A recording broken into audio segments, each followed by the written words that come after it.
And we are live on the United Public Radio Network, UPRN 107.7 FM New Orleans and 105.3 FM on the Gulf Coast.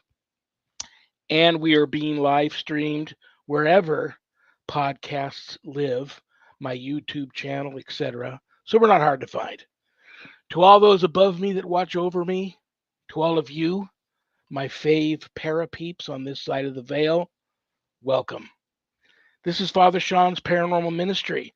I'm your host, Father Shawn Whittington. I'm an ordained Catholic priest with the United States Old Catholic Church. I'm a fully professed brother and abbot for the Old Catholic Benedictines of Immaculate Mary. I am a team member of Society of St. Benedict and co-founder of GhostBegone.biz. And yeah, I'm that guy on Eli Roth Presents the Legion of Exorcists, which premiered on Travel Channel and is currently streaming everywhere if you haven't caught that yet. And if there's anything you want to know about my wife and I and our ministry work, go to our website, www.ghost-b-gone.biz. If you go there to visit, there's a lot of cool things to see.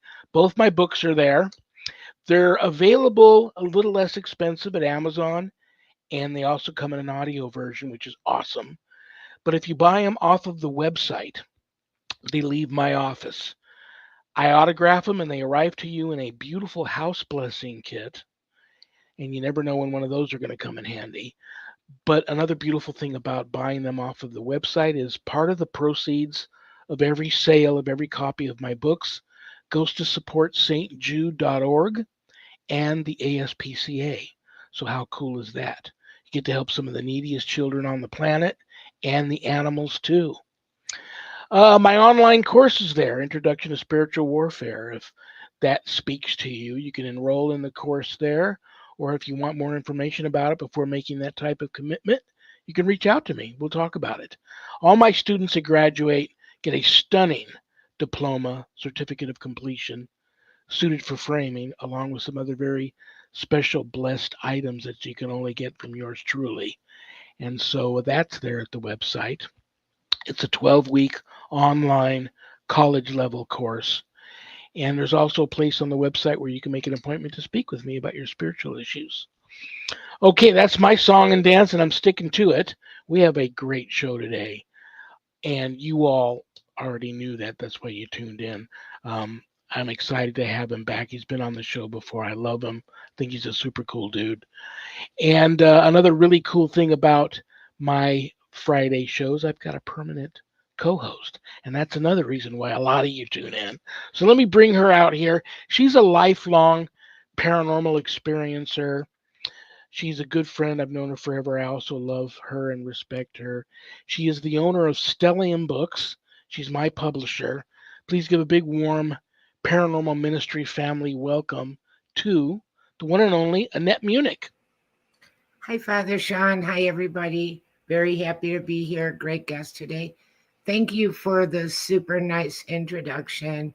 I really appreciate it, and I love and respect you as well. Well, thank you very much. I know, and I already knew that, so you didn't have to tell me that, but I You're already welcome. knew that too. There So you go. we've got history, let's say. Yeah. Yeah, I'm excited about today. Have you met our guest before? Just 2 minutes ago. Okay, well, I'm going to let you guys, I'm going to try my best to remember to give you more of an opportunity to visit with him and chat with him because you guys haven't had a chance to do that yet. I've already put his feet to the fire and raked him over the coal on a lot of topics over the years. So I'm excited to have him back. Before we bring him out, is there anything you want to say to anybody out there other than happy Friday the 13th and happy Father's Day coming up? I have no announcements. Well, that is okay. I know you and I will be having a couple of important announcements very soon, so we'll keep that Right. under wraps until then. But again, everybody, welcome. Happy Friday the 13th. Watch, don't, it's a Do people black. say that? Do people say Happy Friday the 13th? I don't know, but I like to be happy on it. I always say happy in front of everything because, I like to be happy. But, A lot of people think it's weird that a priest would be a little superstitious. I don't see anything wrong with it, and I am. I would think twice about walking in the same direction if a black cat crossed my path. I don't walk under ladders, even if it's not private. Right. I think it's just one of those things, but it is what it is. So I've known quite a few people born on a Friday the 13th. very interesting. They Very seem interesting. all right. Well, are you ready to bring our very I'm uh, very ready. okay, brothers and sisters? Like I said, I've known this guy for a while now. I met him through our happy medium, Susan Ahern, many years ago. I love him. I respect him. Like I said, I think he's a super cool dude. Hopefully, I get to work with him in the future. So, having said that, he is a very elite, talented ghost hunter, ghostbuster, paranormal investigator to start with. Two, he is an extremely talented, gifted filmmaker, director, and he's just getting started. And we're going to go into all of that. So please, everybody, give a big, warm paranormal ministry family welcome to the one and only Daniel Groom. Hi, Hello. Daniel. Welcome. Thank you. Thank you for having So me. glad to have you. Where do Thank we you. start, man? Where do Right. we start? Do you want to go Long time down? listener, second time caller. Do you want to, for the few out there that may not be that familiar with you, I'm going to take you on a little trip down memory lane, if you don't mind. A trip Yep. down paranormal ministry lane, only because a couple of these questions came in to me this week after I started promoting your appearance from fans and followers of yours, and so we got to address it. Mass hauntings. When I first met you through Susan Ahern, you guys had, in my humble opinion, what seemed to be the next great web series, paranormal web series. I know you guys don't do that much anymore. I know Mass Hauntings. Um, we haven't seen or heard the last of Mass Hauntings. I know you put a little brief film clip of one of your investigations in your new movie, which I thought was very cool. That was a pleasant surprise. But people want to know what happened to Mass Hauntings. If you're going to either put the old team or maybe a new team back together and start that up again. I there's still you can people can still go to the Mass Hauntings YouTube channel and check out old episodes, but I really liked it and I want you to tell people about that. Thanks. Yeah. I knew this would come. the so yeah, mass hauntings. The thing is with that is that life just got in the way for a lot of the people involved. So it's not going away. I can tell you that. In fact, I think we're going to try to revive it. I don't know if it's going to be the same people, depending on when it happens. But it's definitely something that we're trying to bring back. It's just, personal life gets in the way. And sometimes you really need to be in the right state of not only mindset, but also personal. You need to be basically just in the right mindset when you're paranormal investigating. Otherwise, it's going to affect you even worse when you get home. And I've actually had an experience like that if I wasn't in the right mindset, where something attached to me, actually doing an episode of Mass Hauntings. Back when we were just green, and I did not know too much about that, that area. And it was actually Susan that had to help me out. So I learned my lesson, and I know that that's definitely a reason why we need to just kind of take a break on that. But that doesn't stop us from investigating anything. It's interesting you say that because I remember I learned early on uh, when I was just a paranormal investigator that was a big major factor. Like if I didn't get good rest the night before I go on an investigation, or if there were things that were really bothering me in my Mm-hmm. personal life, where I, was fighting a cold or some other ailments or something, that really affected my investigating, and sometimes that would cause attachments. Things would follow Yes. me home and continue to mess with me. So I learned that early on, and I carried that right on into my priesthood. When I go to work these darker, more malevolent type cases, I always, I just know to go to confession, go to mass, receive communion, try and get as close to being as in a state of grace as I can before I go there, or I just don't go. Right. Having said that, I remember when you and I first met, you never said to me, I don't believe in ghosts. But you always struck me as a person on the fence. Um, you're like a tech guru, and you're on the fence. You like to try and debunk and try and either prove something is or isn't supernatural or paranormal. But a lot has happened to you since those old days, doing Yep. mass hauntings. I'd like to know where that mindset of yours is now in this crazy thing that we're all involved in, which we call the field of paranormal investigations. Where are you now on all of that? I'd still consider myself a skeptical believer, but I am a 100% believer because when I started doing this, it was more like a 90% because I always knew that something is out there. I never had an experience growing up. That was the only difference I would say from a lot of people.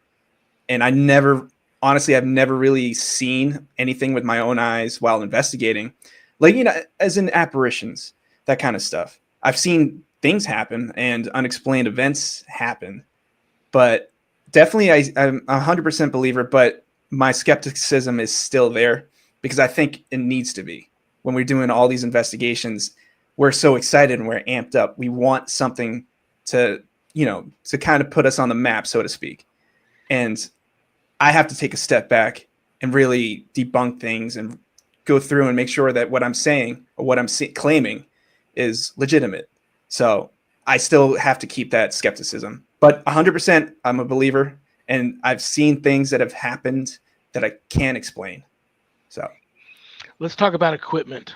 You're yeah. no stranger to the camera, Mm-hmm. and there's uh, you ask 100 different paranormal investigators what their favorite camera, video camera, or still photography cameras or whatever. You get 100 different answers.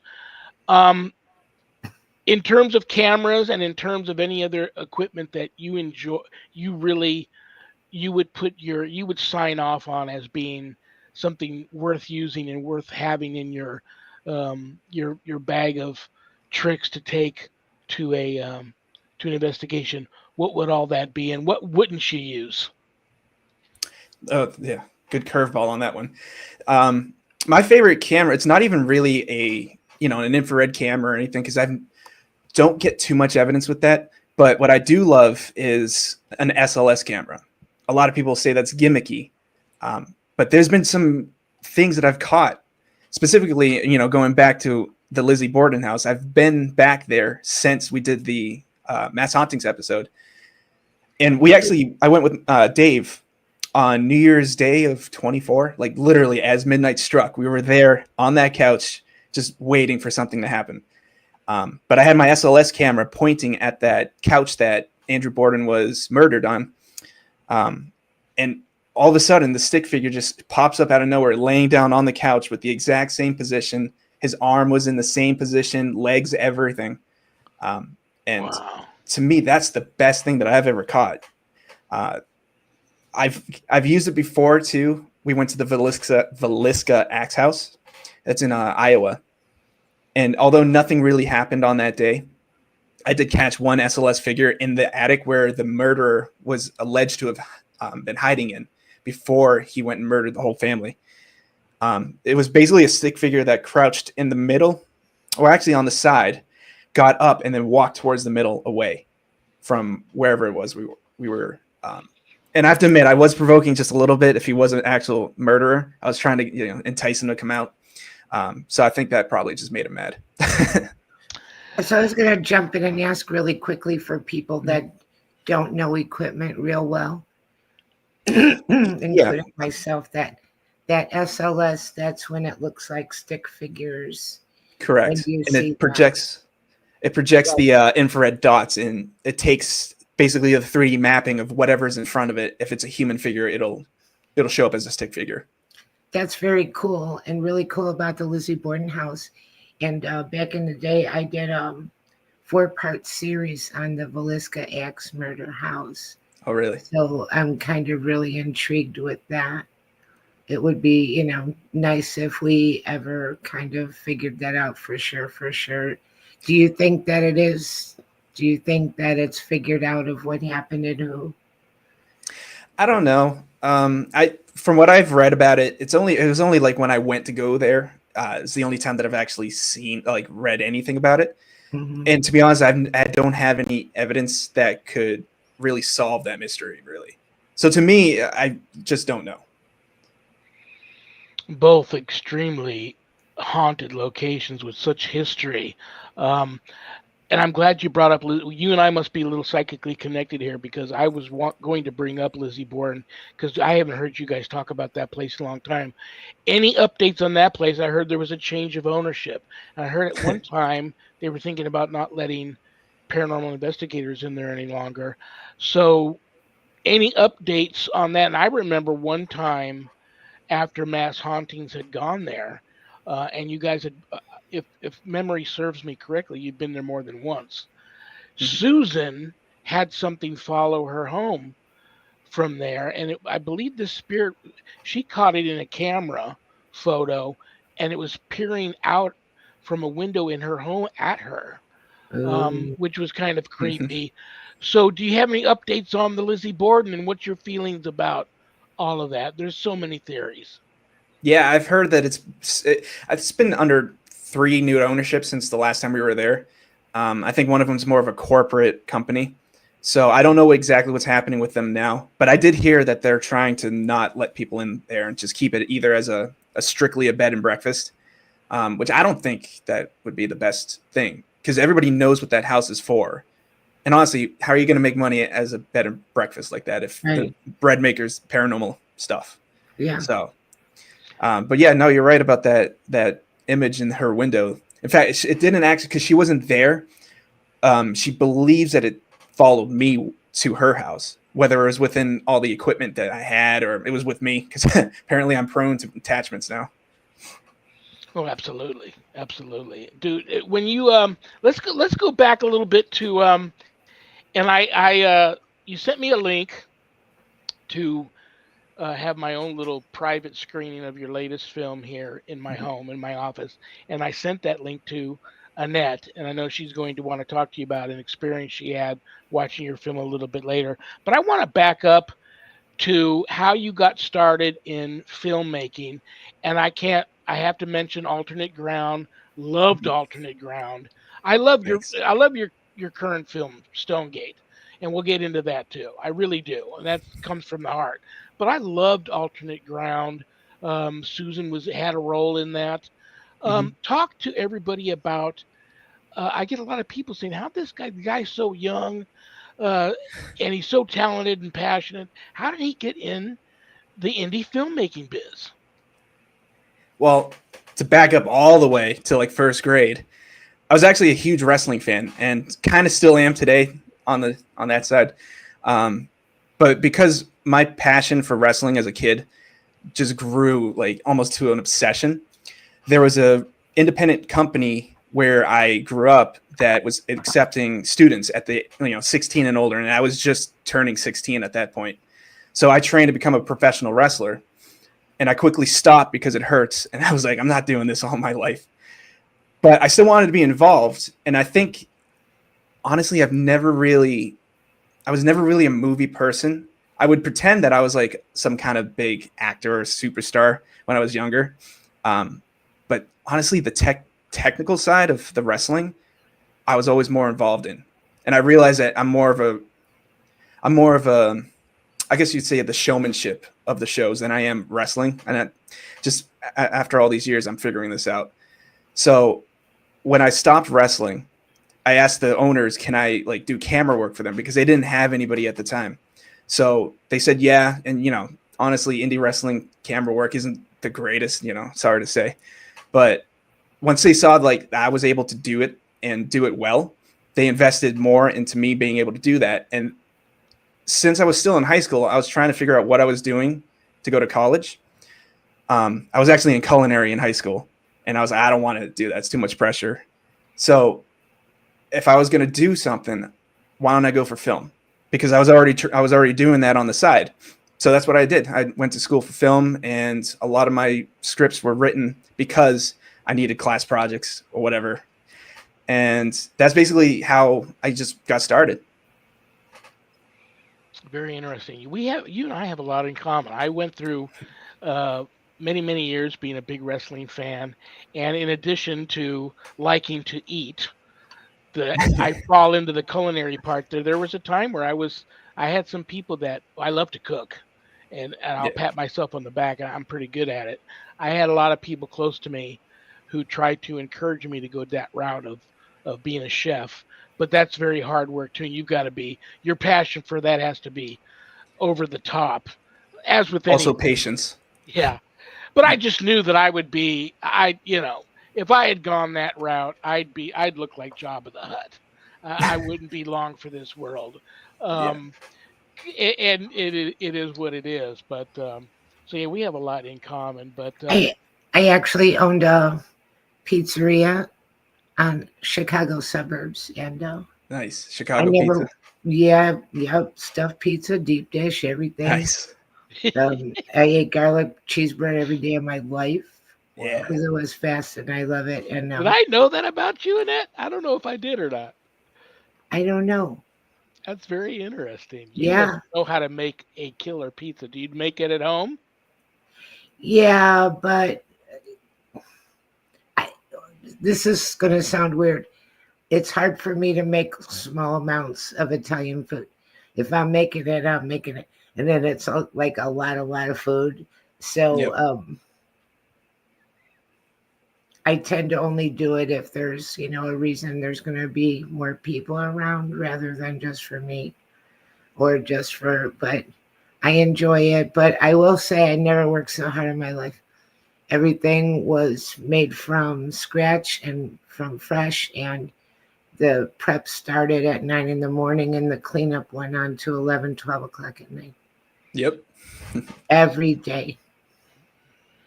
And I did that right up until the day that I went into labor with my daughter, Amy. I was starting to go into labor and I was making pizzas. That's funny. Well, Daniel, I see such great things for you. I really do. Thank you. Let's go back to alternate ground real quick. I want to readdress that again real quick. Mhm. Susan had a role in that. The small role she had in that, she knocked it out of the park. Yep. Excellent film. I really enjoyed it. Um, and I think the last time you and I talked about it, there was possibly possibly a sequel to that. Where are we at with alternate ground and possibly a sequel? I thought about it. My problem is sequels are, I don't know. It's hard for me to even think of a story sometimes, right? So to continue the story, I've had many ideas and bouncing back and forth, and it's just one of those things that you can't really I can't um, really stick to one idea. Um, I don't know if I would do a sequel to it though. I know there's a lot of unanswered questions towards the end that we could revolve off of, but I'm not sure. I'd have to really think about if I would do a sequel to that because I love aliens. Yeah, well, if there's anybody out there that hasn't seen it, it's called Alternate Ground. There's an excellent Facebook page of Alternate Ground, the movie, and you can still. Where can they see it if somebody's interested in it? It's still on Tubi and Amazon. There's a few other smaller streaming sites. A lot of them are free, so you can go on just sit through the ads, but that's okay. And I remember the lead actor, the young kid in Mhm. that movie, was also a member of Mass Hauntings. Yep. Owen, how was Owen. Owen and his mom doing? Oh, they're doing great. They're that's we were just talking about trying to get Mass Hauntings back up. Also, I'm trying to finish his movie. He wrote and directed a movie himself back in Really?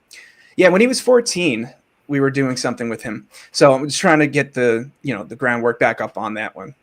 Oh, very cool. Keep me posted on that. I'd be Yeah. very interested to see uh, what comes of that. He's also very talented, passionate young Yes, man. And I see great things for him too. But I'm glad to hear that him and his mother are doing good. Give them my best when you see them, okay? I will. Thank you. I'll try and get the next time you guys are really, uh, elbow deep in a project. I'll have you all back on again. We had that one.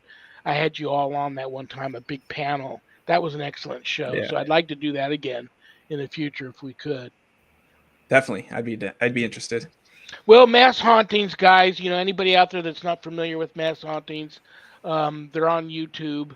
Got some excellent episodes on there, and I know you have some fans and followers out there that reached out to me this week that asked me to ask you about that.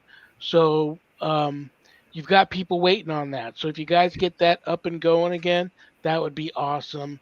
You'll have a regular viewer in me that will watch all the time, and I'll get you guys on as often as possible. But let's get into movie making. Okay. Um, and then I'm gonna let Annette jump in here. Um, I loved the movie. You sent me a link to see it. I watched it, loved it. Watched it a second time in my office here. My wife hasn't seen it yet. She's anxious to see it. I sent the link to Annette. Annette watched it. She wanted to watch it before your appearance on the show today. So let's talk about how that whole project came about, and then I will let Annette um, talk with you about her experience. Yeah, I'm definitely interested in hearing this. So basically, the movie it started because I had filmed a music video. Now, the music video was for a band that gave me a song to use in the credits for Alternate Ground. They're named Audiovex. And the song's name was Cave Alien, no relation. It just was a cool name. It was a cool song. I loved it. So we ended up creating a partnership because of that. And I used to work at a movie theater like 10, 15 years ago. And one of my friends there, well, he was a coworker at the time. I was leaving as he was coming in, but Brian Rektalskis, he joined the band, and it was pure just fate that it happened. Because one day I get a message from him on Facebook saying, "Hey, buddy, I heard you're the videographer for a band named Audiovex." I was like, "Yeah," and he's like, "Well, I'm their new bassist." So I was like, "Oh, that's fate right there, right?" Yeah. So they were talking about filming a music video for one of their songs in an abandoned mental institute. And at the time, this was the summer of 2020. So I literally had nothing to do. I was unemployed, because I work in live events as a full-time job. So everything was shut down.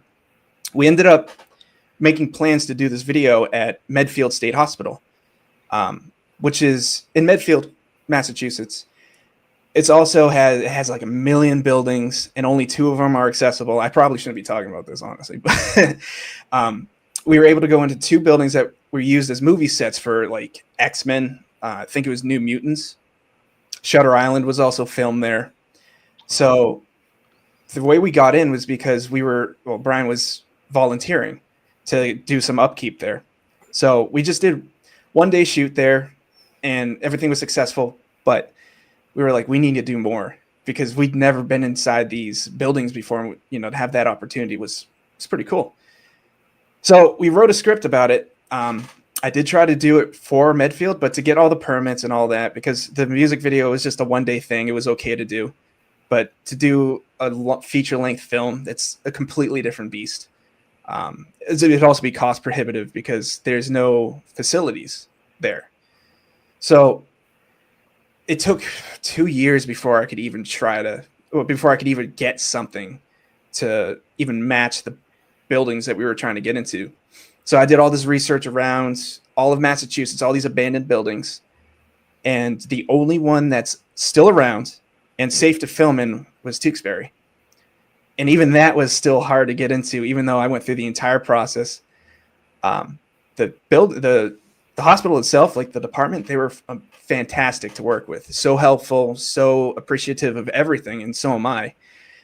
It was dealing with the state that was a little more tricky because they had to be careful of anything that happened there because it's still an open working facility for Oh, patients that are I don't know if they're violent, but they do have like, drug addicts, just people who need to be locked up. yeah. So that was the only issue that we had to deal with on that. But after a year, I was able to finally get the okay to film this movie. And honestly, that was the best place that we could do because this, it still had running water, bathrooms, all of that, electricity for all my equipment, and we had a bunch of security guards that were always, so interested in what we were doing, because this is another location that had movies filmed there as well. We had Huey Halloween, which is an Adam Sandler movie. It's on Netflix. So some of the set on that movie, I actually saw at the very beginning with Ben Stiller, and I actually didn't watch it until after we filmed because I was just so busy trying to, get mine done. So I didn't watch anything. And I think the other one was Castle Rock on Hulu. It was based off of the Stephen King books. Yeah. So I still haven't seen every episode of that, but you can see a lot of our set in that TV show and in that movie as well. But yeah, the whole process to film it, I heard that doing your second feature film was the hardest that you could ever do. And I didn't believe it until this time. But as soon as we started getting the okays, it was like butter. Maybe 3-4 months, 3 months of actual filming, 4 months of the pre-production, since I already had everything planned since 2021. And then, yeah, so we finished July. No, we started in July and then finished in September. And I didn't finish editing until about New Year's, at which point I sent it off to post-production. Excellent. The idea for the story. I've never seen a story like that before. And God bless you for giving me some. I really didn't advise you that much, but you gave me advisory credits in the movie, which I love you. You know I love you, and I respect you. And thank you for that. I didn't help you that much, but I love the story. Where did that whole thing come from? Loosely based on a true story, or was it just out of the creative mind of Daniel Groom, or how did that story come to have life? Yeah, I'd say it's more just the creative side of me because I can just come up with an idea and run with it. And that's what I was saying earlier. Like I can have one idea and just write around it and then just fill in the blanks and expand as I go. But without giving too much away, I mean, it's in the plot. It's about a videotape that's discovered that shows a murder of a patient. But one of my favorite movies growing up was The Ring. So a lot of that inspiration came from it. There's also some references to my other favorite movie, Titanic. And yeah, that's basically how I was able to write it. So, and the thing is, I also had like certain people in mind as the characters. So it was easy for me to just say, oh, well, I can just make them do this. And then everything just came natural after that. Well, I don't want to leave anybody out, and if I do, and they're watching, please forgive me. I love the whole cast, and I know they won an award for best ensemble. Yes. Um, the doctor, excellent actor. The priest, excellent actor. The four kids, all excellent actors. Was it the? Oh, did the doctor, was that his wife or a girlfriend? No, you mean the nurse in there? Oh, they're in that scene together. They're in several scenes together, but they're eating lunch together at Cafe Venice. Yeah, that's her sister in the movie. Who does she play in the movie? According to him, are they? That's his sister in the movie. Yeah, they're both Ex- siblings. Excellent actress, excellent actress. Yes, But I I've am used gonna her a pick. lot. I'm gonna pick one kid out here. I think it's. I could be wrong. I think it's Aaron. Aaron reminds me, and I keep forgetting this other actor's name. The young actor that played Frodo. Yeah. That actor in your movie reminds me, for some reason, reminds me of that actor that played Frodo, and I forget that actor's name. Yeah. I don't remember his name either. I haven't really seen Lord of the Rings, but I Annette, do when you you remember said that to that actor's Susan, name? I'm thinking about it because it's on the tip of my tongue. I'll think of it. Elijah Wood. Yeah, There you go. Elijah Yeah. Wood. Exactly. Aaron really reminds me. He's like a young Elijah Wood, in Yeah. his mannerisms and his look, and even his acting. And that I may just be a weirdo and feeling that way, but that jumped right out off the screen at me. But everybody in that movie is so excellent, well casted. Who did the casting? Me and Susan and Brian. Wow, you guys did it all. That is so Yeah. incredible. Yeah, I see such great things for you. I'm going to let Annette take over here because she's got an excellent story she wants to share. And this is the Yes. first time for me, too. Um, so I will let her talk to you about her experience viewing your film.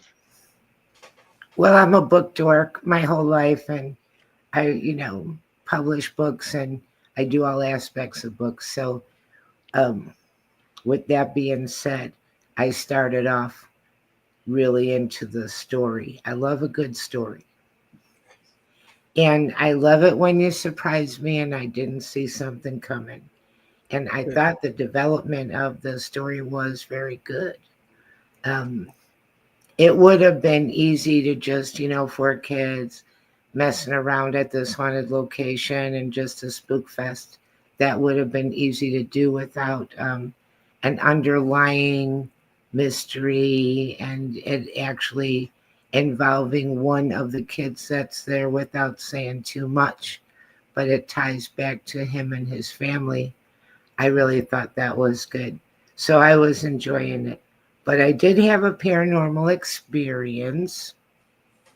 And my experience was that I was watching the son in his room and he saw the black mass Hmm. and it came up behind him and it engulfed him. And then I heard things rattling around in my closet right here. And then I went outside and sent Father Shawn a message, hello. And I was hoping he was around. I was going to tell him about this because that was going on it wasn't just, I think I heard something. That was happening for about 5 minutes. And I was like, well, I think I'll take a break and go outside. And I did. I just left the room and everything. I was just, okay. Has that ever happened before? No. Have I ever had any paranormal things happen here? Yes. On a regular basis? No. Do I think it was from the movie? Maybe.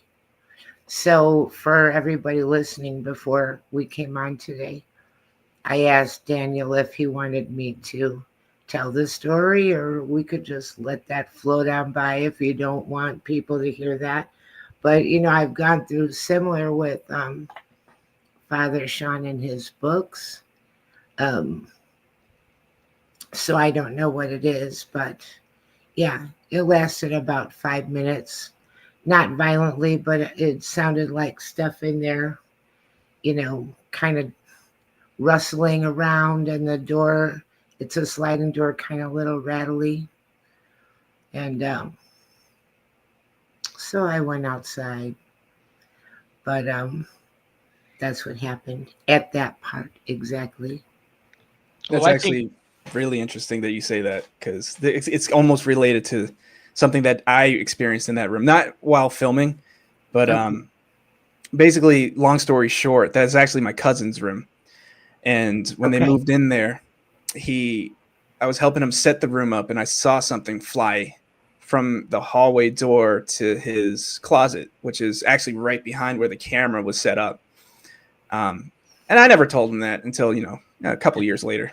But I swear I had seen something do that. So it is kind of cool that that happened to you as well.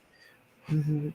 well, I totally believe that this film could have spiritual and psychic energy transference off of Hmm. it.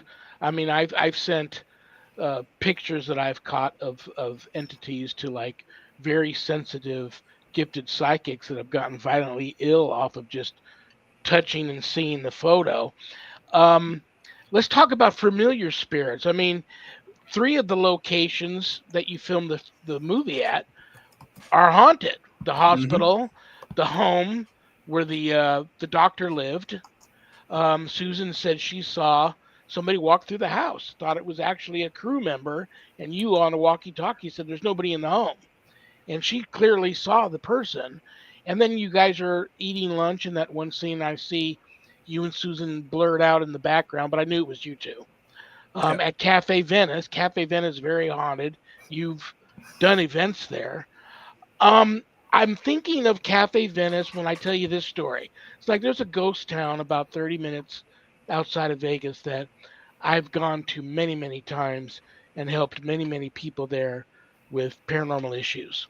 So much so that there's the spirit of a young boy there. And almost every time I go, as I'm walking, I can feel a child walk up behind me and hold my hand, grab my hand, and walk with me.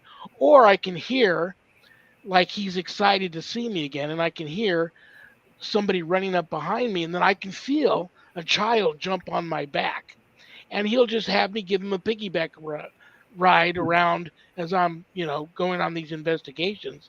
And then there's also a woman there who gets very excited. She's a Native American woman that died there, and she will get excited to see me again. And then she will almost always follow me home. And she won't leave until I actually see her, and then she's gone. So now, when you guys go to film at Cafe Venice, the spirits there must be very familiar with both you and Susan. Any spike in activity there while filming, and do any of these spirits, whether it be the hospital, the home, or Cafe Venice, follow you home because you have a tendency to get attachments, follow you home during this filming? And if so, did any time anything happen to really make you want to just kind of rethink, do I really want to jump in the deep end here without the floaties on and continue on this project, or do you just blow that stuff off? So I don't. I was more focused on a lot of the filming. So if there was something that did happen at Cafe Venice, I wasn't aware of it. We, I think maybe something had happened because at the end we were just talking with everybody, with the owners. Patience and Patrick were doing their own thing, catching up because I think that was like their first day on set together, and me, Susan, the owners, and the locals to the restaurant, where we were talking about the ghost stuff like always, right? And I believe that maybe something had happened, but I can't really remember what it could have been. Susan would probably know. So, but yeah, I mean, I think that if nothing happened there, then it is because they're used to us probably at that point, and they're just tired of bugging us. But when it came to the house, when she said that she saw that shadow there was some things that I've never seen anything there, but there were some things that I've heard while I was setting up for the movie. Particularly the last day we were shooting a nighttime scene. Well, what was supposed to be a nighttime scene. So here I am at the house. It's almost 5:30, 6 o'clock in the morning. I'm blacking out the windows from the outside with some drape.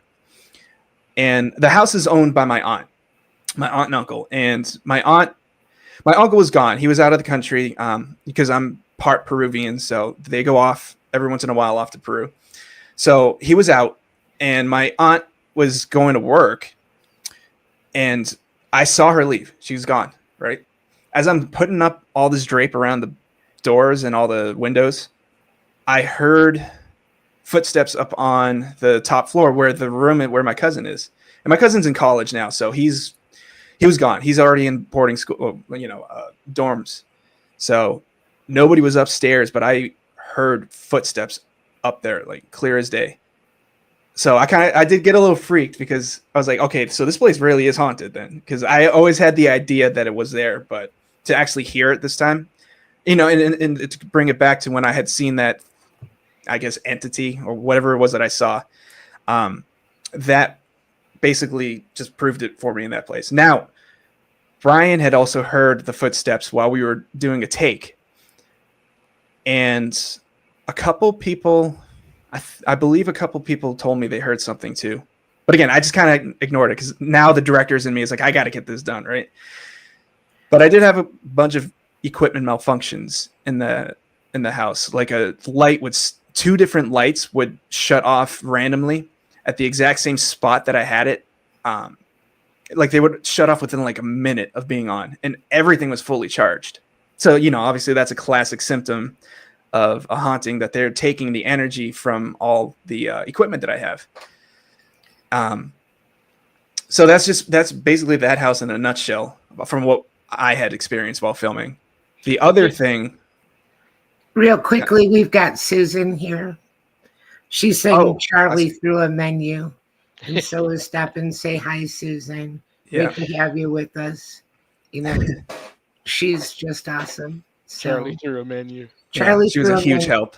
Mm-hmm. And I'll tell you, I didn't really plan to have like her on set to be like my psychic guardian, really. It just happened to be that way. And thank God, because where we had the most experience was in the Tewksbury Hospital. And nobody knows that it's actually haunted or not, because nobody's ever been in there to investigate.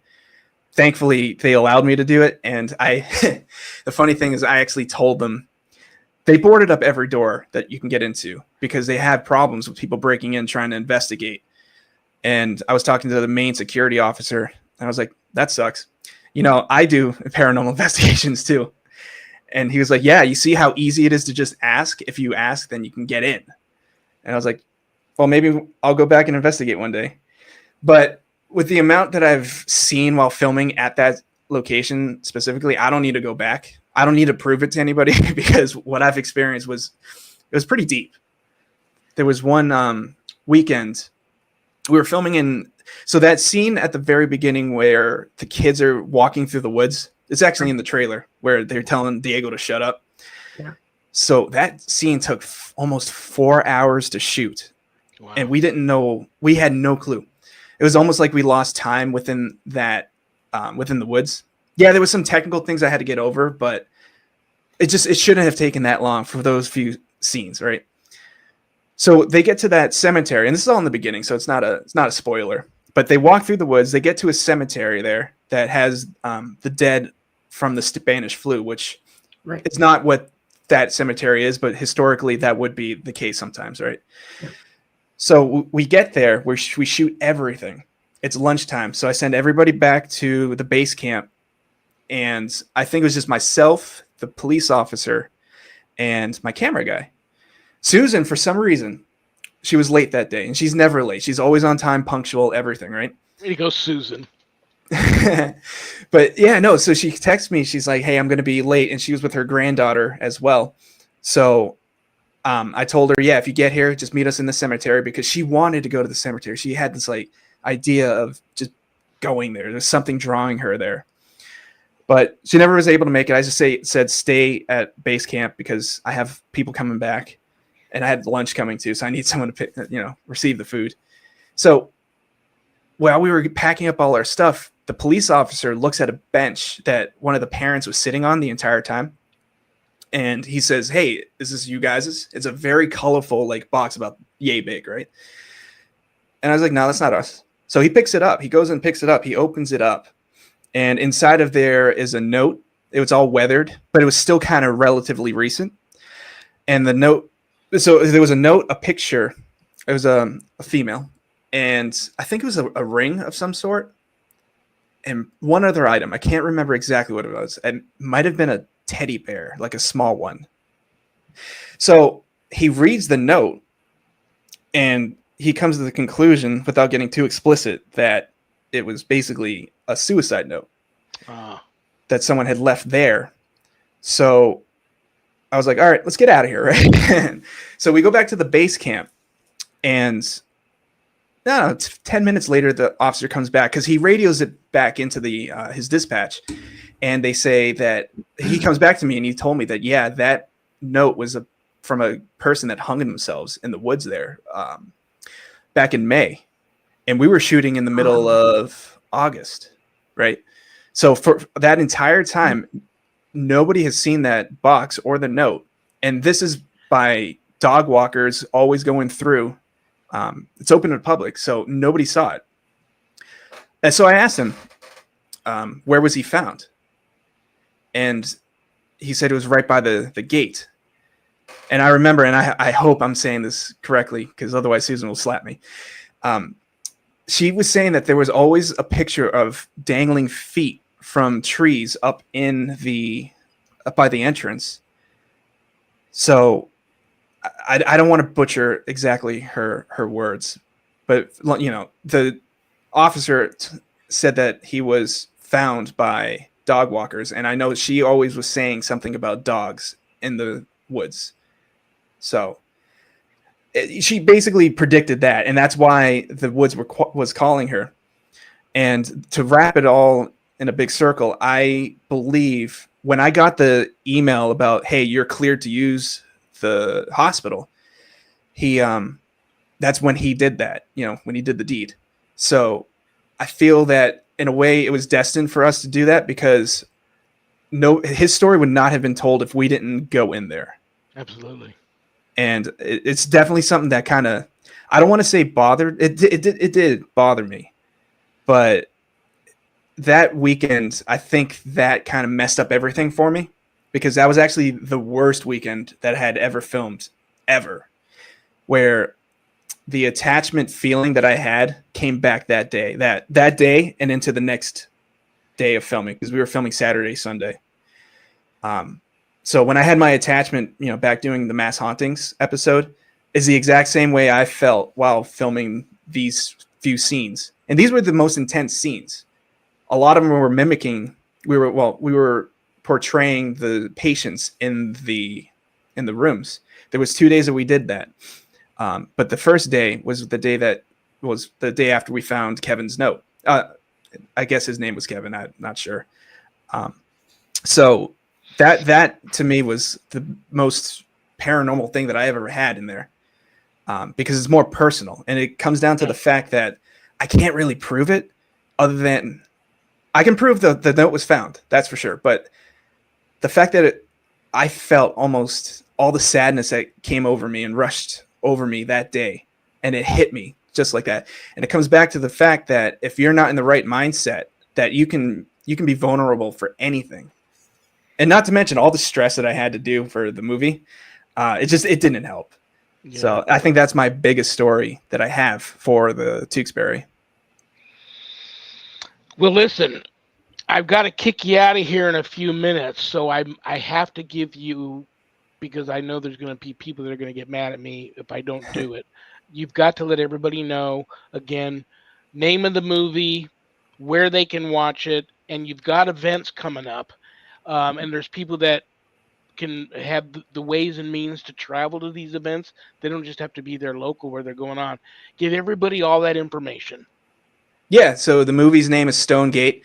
We have one screening tomorrow at West Newton Cinema in West Newton, Massachusetts. That's at 4 o'clock. Tickets still on sale. You can buy them at the door. We'd rather you buy them online so we know you're coming. We just had another screening booked for Greenfield, and that's going to be where Rowan is actually from, Rowan Muzzy. So he's going to be there with me to do a Q&A session after the show. That's on Thursday 19th. June 19th at 6 p.m. And I just got into the Shawn Film Festival, which is going to be in Worcester. So there's also going to be a screening there. I believe it's July 17th, I believe. So, and I have a whole list of other festivals that I'm hoping to hear from. So hopefully it'll come to a city near you or in a country near you. Very, very cool. I'm so proud of you, man. And as you start doing more of these films, I mean, it even happened to us on Eli Roth, the show that I did with Eli Roth. I can imagine. The producer and the director kind of on the side would have me go in this 200-year-old church that we were filming in, and I would do a blessing before we even got started. But we kept it on the down low because cast members were already, not cast members, but crew members were already freaked out, sitting there listening to these stories all day long, and then things happening in this old church. So I would do that. And then you hear stories like even on like Poltergeist 2, the big Indian was a shaman, and so many things were happening bad on the set. They didn't want to they wanted it to stop. They would have him come in and do an exorcism of the set. So you may have to have somebody on call to come and do that. It's already been discussed for your next movies, but Yeah, I'm gonna have to kick you out of here, brother. You know I love you and respect you. I Thank can't you. wait to have you come back. You have an open invitation to pop on here anytime. I have Susan on at the end of every month. Um, I got to get you back on here, both of you together, later in the year. I know you guys have some Halloween events or around that Hmm. time, things that you guys are going to do together. So I'll Yep. have you both on together for that sort of stuff. But like I said, I couldn't be prouder of you. I loved the movie. I know Annette loved the movie because there's no line in Annette. She would tell me if she didn't care for it. I know she loved the movie. I Um, really enjoyed what you did with the story. I Thank you. really That did. means a lot coming from a publisher. So Yeah. I'm like I said, you could have skated by and just had a spooky, little scare fest movie and it would have been fine. But the story got, layered and it was very nice. I thought you did a good job. thank you. all right, brother. You just keep doing what you're doing, man. And anything you need from me ever, all you got to do is reach out. But I will go ahead and kick you out of here now so I can say goodbye to Annette. And then I will see you when I see you, brother. Great. Thank you so much for having me on. I love it. God bless Great you, man. I'll meeting you, talk to you All right. soon. Daniel. Thank Nice you. meeting you too. Thank you. Daniel Groom, director of Stonegate. I knew you'd like him. I'm surprised. I couldn't remember if you had or hadn't met him before, but I'm glad you guys No, my first time. had a chance to chat. I will see you next week. You're going to love our guest next week, Friday, June 20th. He is a lifelong paranormal experiencer, a paranormal authority. He's done many TV shows. He's a really knowledgeable cryptozoologist. Brian M. Bowden will be here Is it next is that the guy Friday. that we're going to talk about Mothman with? Absolutely. Alrighty. Absolutely. All Love that. right, woman, have a wonderful remainder to your Friday evening. God bless you. I You love you too. Have too. a great weekend and a great Father's Day. And I'll see you next week. Thank you. I'll be back next week and had a really great show and enjoy your weekend. Good night. Annette Munich, owner of Stellium Books. Thank you to United Public Radio Network for picking up my show, UPRN. God bless you guys. Joe Montaldo, Michelle DeRoche. Don't go anywhere, guys. A Friday full of high strangeness is just getting started here on UPRN. Coming up next, we have Spirit Switchboard with Carrie Lynn Shellhorn. That's a great one. And if you're out there and want to be a sponsor of the show, reach out to me. We'll work something out. I'll give you a shout out live on air of you and your product and your brand. Remember, brothers and sisters, we may have done what the devil said we did, but we are not who the devil says we are. I love you all. God bless you all in the name of the Father and the Son and the Holy Spirit. Happy Friday the 13th and happy Father's Day. God bless everyone. I'll see you soon. Bye bye.